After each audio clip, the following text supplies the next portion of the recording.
Hello guys, welcome to the channel Education Champion. Today we are going to discuss a very important segment, difference between distance and displacement. Class 9 physics का NCERT का पहला सवाल, difference between distance and displacement. आपके इन text question का ये पहला सवाल है कि डिस्टेंस और डिस्प्लेसमेंट में क्या अंतर है और कैसे अपन इन दोनों के बीच में डिफ्रेंशिएट करते हैं। इन दोनों का अंतर तो अपन बाद में समझेंगे, पहले समझते हैं डिस्टेंस क्या है।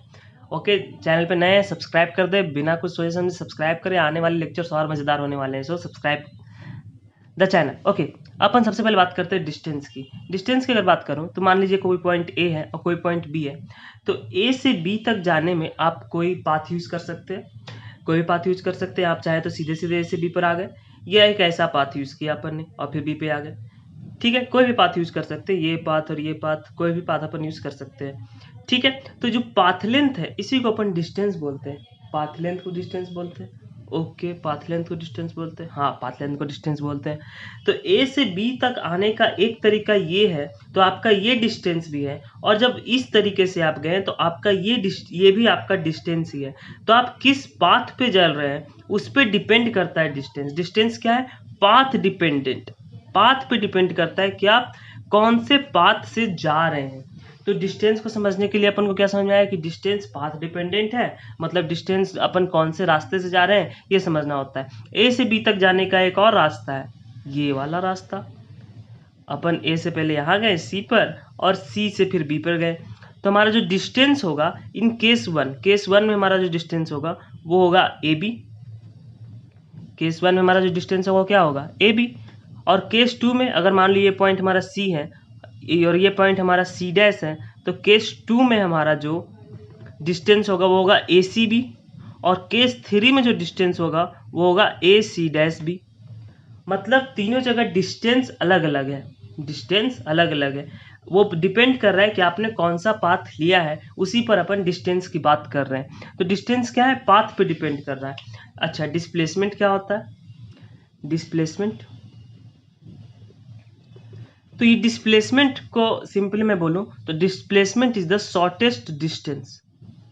शॉर्टेस्ट डिस्टेंस, कोई भी दो पॉइंट है, एक पॉइंट ए है एक पॉइंट बी है, जैसा पुराने एग्जांपल में अपन ने लिया था। अब इन दोनों के पास जाने का एक सबसे शॉर्टेस्ट रास्ता कौन सा है? ये वाला। अगर आप ऐसे जाएंगे तो भी आपका पाथ लेंथ बढ़ जाएगा, ऐसे जाएंगे तो भी आपका पाथ लेंथ बढ़ जाएगा। तो सबसे शॉर्टेस्ट डिस्टेंस क्या है? ये है ए बी। तो आपका डिस्टेंस, तो केस वन में आपका ए बी है और डिस्प्लेसमेंट भी ए बी है। ओके, केस वन की अगर मैं बात करूं जो हमारा ये वाला केस था। अब केस टू में आपका डिस्टेंस तो ए सी बी है, बट जो डिस्प्लेसमेंट है वो ए बी ही है। ए बी क्या, डिस्प्लेसमेंट क्या होता है? Shortest distance. यानी कि डिस्प्लेसमेंट होता है यानी किसी दो पॉइंट को डायरेक्टली एक स्ट्रेट लाइन से जोड़ दो, that will be the shortest distance and simply it will be called displacement. Okay, अब बात करते हैं डिफरेंस की कि भाई साहब डिफरेंस क्या है डिस्प्लेसमेंट और डिस्टेंस की के बारे में। तो सबसे पहले आपको मैं बता दूं, डिस्टेंस और डिस्प्लेसमेंट का अंतर समझते हैं। समझने के लिए इधर डिस्टेंस लिखते हैं अपन और इधर डिस्प्लेसमेंट लिखते हैं। ओके, ठीक है। तो सबसे पहले अगर डिस्टेंस की बात करूं तो first it is a scalar quantity. Okay, scalar quantity किसे कहते हैं? स्केलर क्वांटिटी हालांकि मैंने पढ़ाया है थोड़ा बहुत, आप अगर मेजरमेंट का लेक्चर देखेंगे उसमें मैंने स्केलर क्वांटिटी बता रखा है।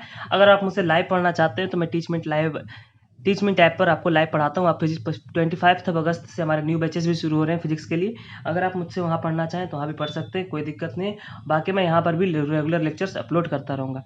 तो डिस्टेंस हमारा होता है स्केलर क्वांटिटी और डिस्प्लेसमेंट होता है हमारा वेक्टर क्वांटिटी। तो सबसे पहले ये समझना होगा स्केलर और वेक्टर के बीच में डिफरेंस क्या होता है। तो आपने अगर मेजरमेंट चैप्टर पढ़ा है तो आपको यूनिट्स का आइडिया होगा और आपको स्केलर और वेक्टर के बीच में डिफरेंशिएट के बारे में भी आइडिया होगा।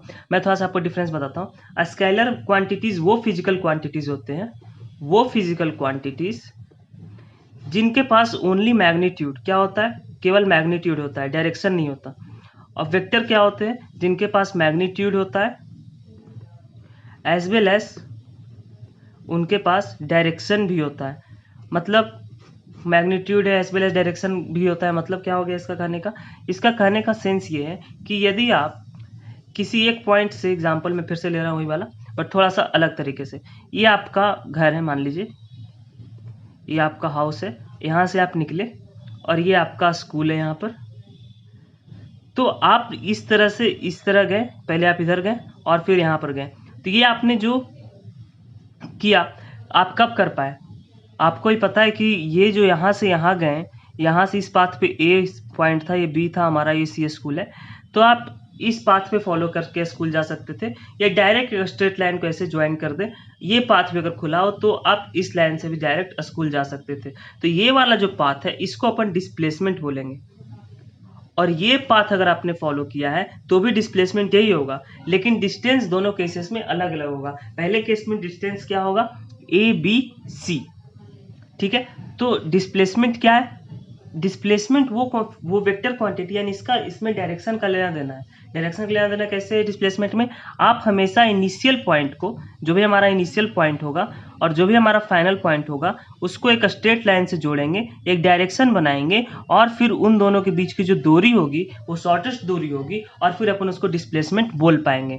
तो डिस्टेंस हमारा स्केलर क्वांटिटी होता है और डिस्प्लेसमेंट हमारा वेक्टर क्वांटिटी होता है। और स्केलर वेक्टर के अंदर डिफरेंशिएट है। स्केलर के अंदर वो वेक्टर क्वांटिटी जिनके पास केवल मैग्नीट्यूड है, और वेक्टर के अंदर वो फिजिकल क्वांटिटी जिसके पास मैग्नीट्यूड भी है, साथ साथ डायरेक्शन भी है। इसका एग्जांपल मैं अगर आपको थोड़ा बहुत बताऊं तो एक फोर्स की बात करते हैं, तो force is a vector quantity. Force पे डिपेंड करता है कि ये जैसे एक ब्लॉक रखा है टेबल पर एक ब्लॉक है, इधर आपने 4 न्यूटन का फोर्स लगाया, इधर आपने 4 न्यूटन का फोर्स लगाया, और आपसे पूछा जाए कि नेट फोर्स कितना है, तो force is a vector quantity. तो इस आप क्या करेंगे, 4 में से 4 घटाएंगे और एफ नेट 0 बताएंगे। आप एफ नेट को 8 नहीं बता सकते कि जो नेट फोर्स है वो 8 के बराबर होगा, ऐसा नहीं बोल सकते। आप इनको सिंपली ऐड नहीं कर सकते।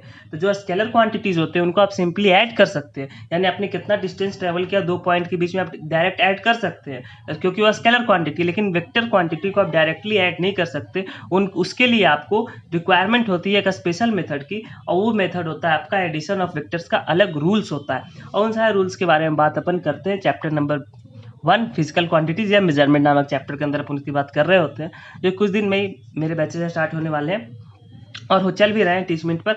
आप डिस्क्रिप्शन बॉक्स में लिंक दे रखा है, जाके वेबसाइट विजिट करें और चाहे तो मेरे कोर्सेज में इनरोल कर सकते हैं। उसका फैसिलिटी ये है कि आपको वहाँ पर 1-to-1 मेंटरशिप भी मिलेगा और साथ साथ 24/7 व्हाट्सएप ग्रुप भी है, जिस पे आप अपने डाउट्स को पोस्ट कर सकते हैं और उसके वहाँ पे सॉल्यूशन भी आपको मिल जाया करेगा। तो that will be very beneficial for you. फिलहाल तो डिस्टेंस के बारे में बात किया अपन ने। डिस्टेंस हमारा स्केलर क्वांटिटी है और वेक्टर और डिस्प्लेसमेंट हमारा वेक्टर क्वांटिटी है। तो ठीक है, डिस्टेंस किस पे डिपेंड कर रहा है? पाथ पे डिपेंड कर रहा है, पाथ डिपेंडेंट। और जो हमारा पाथ पे डिपेंड कर रहा है डिस्टेंस, और जो हमारा डिस्प्लेसमेंट है वो पाथ पे डिपेंड नहीं करता, पाथ इंडिपेंडेंट होता है। ओके ओके, अब कुछ बातें कुछ एग्जांपल्स के थ्रू इसको समझते हैं, ताकि कुछ एग्जांपल्स हो तभी हमारे को चैन मिलता है कि हाँ भाई सब समझ में तो आया। अब एक एग्जांपल मैं ले रहा हूँ, देखिए आप यहाँ पर ध्यान से कि यहाँ पर एक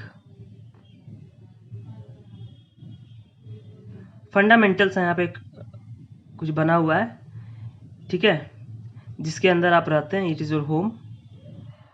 और यहाँ से आपको जाना है रेलवे स्टेशन। ये हमारा रेलवे स्टेशन है, यहाँ पर रेलवे स्टेशन है हमारा, यहाँ पर रेलवे स्टेशन। अब आपके पास जो पाथ्स है, ऐसे पाथ्स हैं, आप ऐसे जा सकते हैं, ऐसे भी जा सकते हैं, और एक पाथ ऐसा है, ठीक है। तो आप क्या करेंगे, आप यहाँ से ऐसे जाएंगे और ऐसे जाएंगे, आप रेलवे स्टेशन पहुँच जाएंगे। आप यहाँ से यहाँ जाएंगे, आप यहाँ से यहाँ जाएंगे, रेलवे स्टेशन पहुँच जाएंगे। ये डिस्टेंस अगर 4 मीटर है और ये डिस्टेंस अगर 3 मीटर है, तो आपसे पूछा जाए कि आपने कितना डिस्टेंस ट्रैवल किया, कितना डिस्टेंस ट्रैवल किया, तो आप फाइनली आंसर दे सकते हैं कि भाई साहब मैंने डिस्टेंस ट्रैवल किया 4 मीटर इधर गया और 3 मीटर इधर गया, 7 मीटर। लेकिन अगर आपसे कोई पूछे कि आपने कितना डिस्प्लेसमेंट हुआ, आपका कितना डिस्प्लेसमेंट हुआ, then you will have to think.